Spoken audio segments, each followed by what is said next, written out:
बॉलीवुड के दिग्गज स्टार धर्मेंद्र इस दुनिया में नहीं रहे। निधन की खबरें सामने आ रही हैं और अब खबर यह भी है कि अंतिम संस्कार भी पूरा हो चुका है। बेटे ने मुखाग्नि दी है। आईएनएस के हवाले से खबर आई, करण जौहर ने ट्वीट किया कि एक युग का अंत हो गया है, धर्मेंद्र अब इस दुनिया में नहीं रहे। लेकिन ये खबर कैसे आई, उनकी तबीयत अचानक कैसे बिगड़ी? हाल ही में उनकी खबर तबीयत बिगड़ी थी, हॉस्पिटल पहुंचे थे और उसके बाद अब खबर आई कि अचानक निधन हो चुका है और जो तस्वीरें आई वो हैरान करने वाली थी। हमारे साथ स्वप्नल सर हैं, वो हमें बताएंगे कि सिलसिलेवार तरीके से आज सुबह क्या हुआ और कैसे निधन की खबर आई और अब मुखाग्नि देने के लिए किस तरह से ये सिलसिला शुरू हुआ।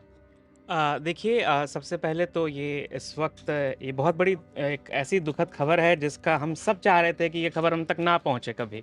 क्योंकि आज से 12 दिन पहले जब 12 नवंबर को धर्मेंद्र साहब को ब्रीच कैंडी अस्पताल से डिस्चार्ज किया गया था, तब परिवार के कहने पर डिस्चार्ज किया गया था और ये बताया गया था कि उनकी तबीयत स्थिर है। फिर जब घर पर पिछले 12 दिनों से उनका इलाज चल रहा था, तब भी कई बार ये खबरें आई कि उनकी हालत में सुधार हो रहा है। हमने देखा कि अमिताभ बच्चन से लेकर तमाम लोग उनसे मिलने के लिए पहुंचे थे उनके घर।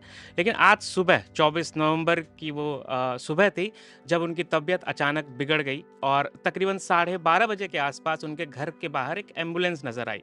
दरअसल पिछले दिनों जिस तरह से कवरेज हुई थी, तमाम तरह की चीज़ें थी, पपराज़ी खास करके वहाँ मौजूद थे, तो एक तरह का शोरगुल का माहौल था उनके घर के बाहर, जिसके बाद देओल परिवार ने ये सबसे गुज़ारिश की थी कि वो उस भीड़ को वहाँ से हटा दें। तो ज़ाहिर तौर पर जो पपराज़ी की भीड़ थी वो वहाँ से हट गई थी और इसलिए उस तरीके से जानकारी नहीं आ रही थी। देओल परिवार की तरफ से अभी तक इस बारे में कोई अपडेट भी नहीं दिया गया था, लेकिन दोपहर तकरीबन 12 साढ़े 12 के करीब उनके घर के बाहर जो एक अस्पताल दिखा, जो वहाँ तकरीबन आधा घंटा 40 मिनट रुकने के बाद वहाँ से वापस निकला और वो एम्बुलेंस सीधे विले पार्ले पवन हंस शमशान भूमि पहुंचा। तो ज़ाहिर तौर पर जब वो शमशान भूमि पहुंचा तो साफ तौर पर लग रहा था कि जिस दुखद खबर का हम सब चाह रहे थे कि वो हम तक ना पहुंचे, आखिरकार वो दुखद घड़ी आ गई है। हमने ठीक उसी वक्त पर वहाँ पर हेमा मालिनी और ईशा देओल को भी आते हुए देखा। ज़ाहिर तौर पर परिवार ने बेहद निजी तरीके से इस पूरे अंतिम संस्कार को जो एक तरीके से संपादन किया है उसका। मुखाग्नि सनी देओल ने ही दी है और पूरा देओल परिवार वहाँ पहुँचा था। अमिताभ बच्चन अभिषेक बच्चन के साथ पहुँचे थे। जय और वीरू की जो जोड़ी थी वो अब फ़िलहाल असल दुनिया में टूट गई है। तो ये एक दुखद खबर इस वक्त हमारे साथ है। ये दुखद खबर सामने आई है, 89 साल की उम्र में उन्होंने अंतिम सांस ली है और उसके बाद काफ़ी ज़्यादा पुलिस बल भी वहाँ पर देखा जा रहा है, सिक्योरिटी बहुत ज़्यादा बढ़ गई है, बेटे वहाँ पर पहुँचे हुए हैं। लेकिन ये जो खबर आई, पहले कहा जा रहा था कि भाई ऐसा नहीं हुआ है, क्योंकि पिछले बार भी ऐसा हुआ था और बहुत देर तक तो इस बात को परिवार की तरफ से कोई बयान आया अब तक? नहीं, देखिए, परिवार की तरफ से अभी तक कोई बयान नहीं आया है और ज़ाहिर तौर पर अभी मुझे लगता है कि परिवार उस स्थिति में भी नहीं है मानसिक तौर पर कि वो कोई बयान दे, अच्छा भी नहीं लगता। लेकिन जो चीज़ें आईएनएस के हवाले से खबर आई कि धर्मेंद्र इस दुनिया में नहीं रहे, हमने शमशान भूमि के वीडियोज़, हमारे पास तस्वीरें आई हैं जिसमें हेमा मालिनी, ईशा देओल, पूरा देओल परिवार, अमिताभ बच्चन, तमाम लोग वहाँ पहुँचे। एक चीज़ यहाँ पर बहुत ही दिलचस्प नहीं, एक चीज़ बड़ी ही गौर करने वाली है कि देओल परिवार ने इस बार किसी भी तरह का शोर-शराबा नहीं होने दिया। जैसे ही एम्बुलेंस वहाँ पहुँची थी, जुहू स्थित उनके घर पर, वहाँ पर सिक्योरिटी बढ़ा दी गई थी। जैसे ही वहाँ सिक्योरिटी बढ़ाई गई, ठीक-ठीक उसी बीच जो है पवन हंस क्रेमेटोरियम के बाहर भी सिक्योरिटी बल तैनात कर दिए गए और वहाँ भी सुरक्षा बढ़ा दी गई। तुरंत वहाँ से जो पार्थिव शरीर है धर्मेंद्र का वो लाया गया शमशान भूमि और आनन-फानन में एक तरीके से कह सकते हैं कि जल्दबाजी में ही उसको सब कुछ, या फिर यह कह लेते हैं कि सारी तैयारियाँ शायद वहाँ शमशान भूमि में पहले से ही करके रखी गई थी कि जैसे ही हो इन सब चीज़ों को खत्म किया जाए, मुखाग्नि दी जाए और धर्मेंद्र को पंचतत्व में विलीन कर दिया गया।